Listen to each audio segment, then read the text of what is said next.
சிறகடிக்க ஆசை. இந்த நிகழ்ச்சியில, இந்த சீரியல்ல என்ன நடக்குது அப்படின்னு பார்த்தீங்கன்னா, பாட்டிட்ட வந்து எல்லாருமே பேசிட்டு இருக்காங்க. ரோகிணியோட அப்பா வந்து மலேசியால வந்து வராரு அப்படிங்கிற மாரி சொல்லியிருக்காங்க. ரோகிணியோட அப்பாவா நடிக்கிறதுக்கு அவருடைய ஃப்ரெண்டு ரோஹினியோட ஃப்ரெண்டு வந்து ஒரு ஆளை கறிக்கடைக்காரனை ஏற்பாடு பண்ணியிருக்காங்க. அவன்கிட்ட வந்து ₹1,00,000 கடன் வாங்கி கொடுத்துருக்குறாங்க. அந்த பணத்தை எடுத்துகிட்டு வந்து அவன் நகையெல்லாம் வாங்கிட்டு வரணும் அப்படிங்கிற மாதிரி ஒரு சூழ்நிலை இருக்குது. ஆனால் அன்னைக்கு நைட்டு வரைக்கும் வரவே இல்லை. இதுக்கிடையில் பார்த்தீங்கன்னா பாட்டி வந்து எல்லா மருமகளுக்கும் நீ ஊட்டி விடணும்னு சொல்லிட்டு விஜயாவுக்கு வந்து கண்டிஷன் போடுறாங்க. ஆனால் செல்விக்கு ஊட்டுறது மட்டும் அவங்களுக்கு பிடிக்கவே இல்லை.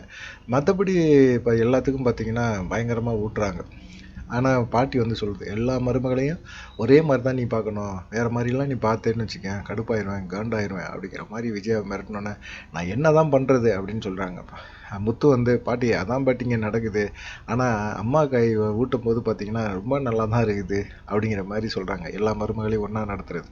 அப்புறம் ரோகிணியும் மனோஜும் வந்து தனியாக ரூமில் போய் பேசிகிட்டு இருக்கும்போது பார்த்தீங்கன்னா, எனக்கு இந்த ரூம் வந்து ஒரு சின்ன ரூம் தான், நம்ம வீடு மாதிரி ஒரு பெரிய ரூம் இல்லை அப்படின்னு சொல்லும்போது, இல்லை இல்லை மனோஜ், எனக்கு இந்த வீடு பிடிச்சிருக்கு அப்படிங்கிற மாதிரி சொல்கிறாங்க.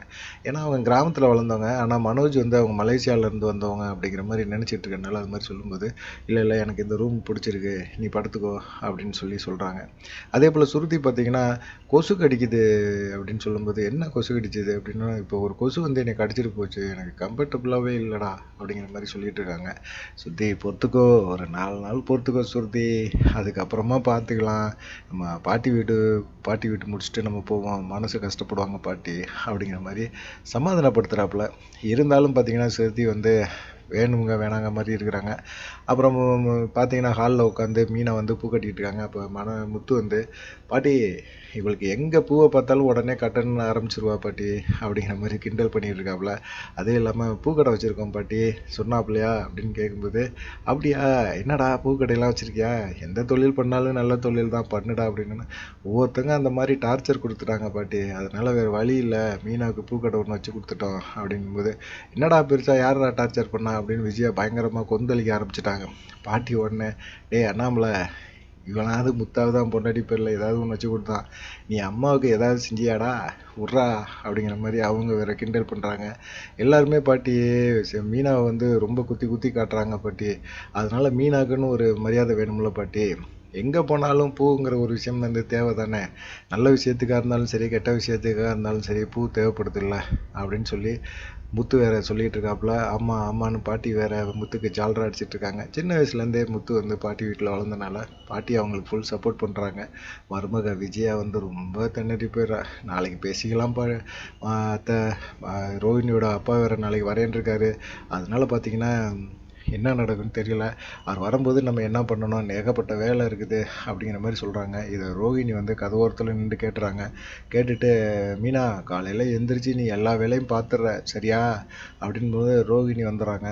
ரோஹிணி வரும்போது அண்ணாமலை கேட்குறாப்புல, என்னம்மா உங்கள் அப்பா நாளைக்கு வருவாரா மாட்டாரா, என்ன விஷயம்னு சொல்லுமா அப்படின்னு கேட்கும்போது, வந்துடுவார் மாமா, இன்றைக்கி வரேன்னு சொன்னார், ஆனால் வரல, நாளைக்கு கண்டிப்பாக வந்துடுவார், ஒன்றும் பிரச்சனை இல்லை மாமா அப்படின்னு சொல்லும்போது, முத்து வந்து, மீனா பூ கட்டி முடிச்சுட்டு நீ வெளியே வா, நான் கட்டில் எடுத்து போடுறேன் அப்படின்னு சொல்கிறாப்புல.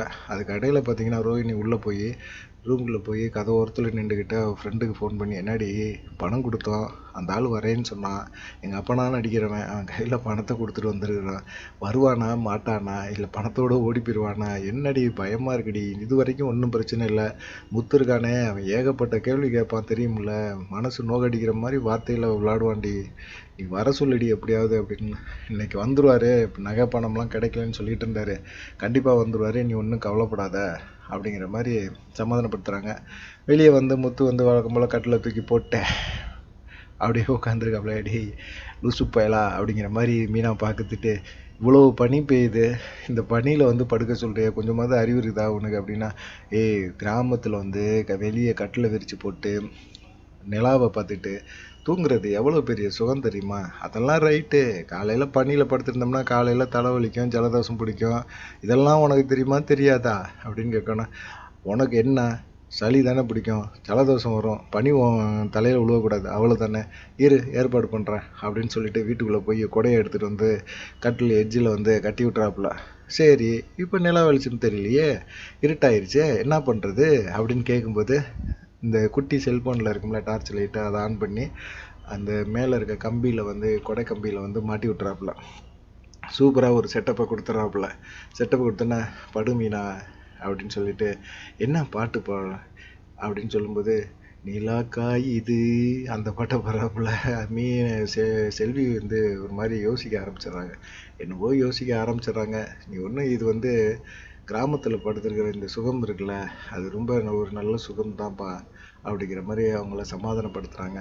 இந்த மாதிரி ஓடிக்கிட்டு இருக்கு இன்னைக்கு சீரியலில் வந்து. இந்த சீன்கள் தான் ஓடிட்டு இருக்கு. பார்க்கறதுக்கும் நல்லா தான் இருக்குது. என்ன பண்ணுறது அப்படிங்கிற ஒரு பயம். விஜயாவுக்கு வந்து ரோகிணியோட அப்பா வரப்போகிறாரு அப்படிங்கிற ஒரு பந்தாவில் அவங்க இருந்துக்கிட்டே இருக்கிறாங்க.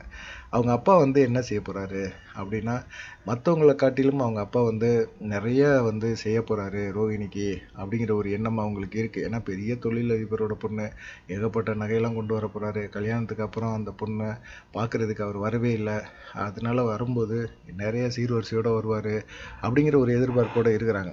ஆனால் ரோஹிணியும் அவங்க ஃப்ரெண்டும் ஒரு கறிக்கடை பாயிட்ட போய் இது மாதிரி பணத்தெல்லாம் 1,00,000 ரூபா பணத்தை வட்டிக்கு வாங்கி கொடுத்துருக்குறாங்க. அந்த பணத்தை எடுத்துகிட்டு அவர் நகை வாங்கிட்டு வரணும். வந்தால் தான் போச்சு. வரல அப்படின்னா என்ன நடக்கும்?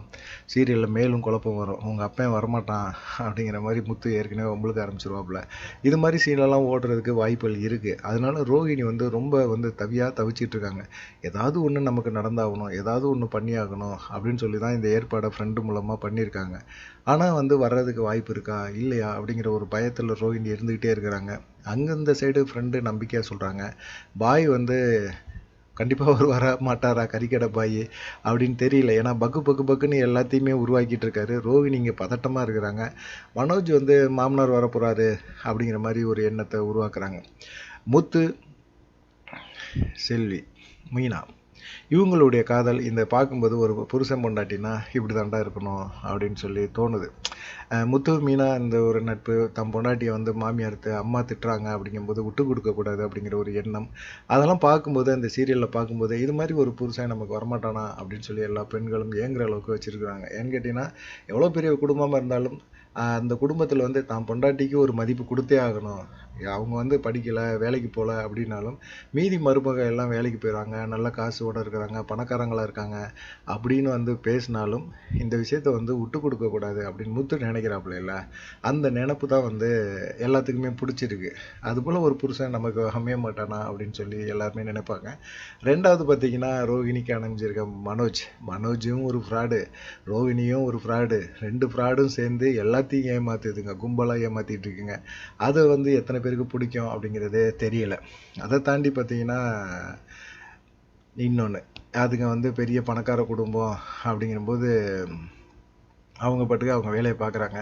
இதில் பார்த்தீங்கன்னா எனக்கு விஜயாவோட நடிப்பு இருக்குல்ல, அவங்க வந்து இந்த வயசுலேயும் மாமியாருக்கு வந்து கட்டுப்பட்டு நடக்கிறாங்க, மாமியாருக்கு வந்து பயந்து போய் பேசுகிறாங்க, பயந்து போய் அவங்க சொல்கிற வேலையெல்லாம் கேட்குறாங்க அப்படிங்கிற மாதிரி கொண்டு போயிருக்காங்க. இது ஏற்றுக்க முடிகிற மாதிரி தெரியல. இருந்தாலும் வந்து இந்த கதாபாத்திரமும் நல்லா இருக்கு அப்படின்னு தான் தோணுது.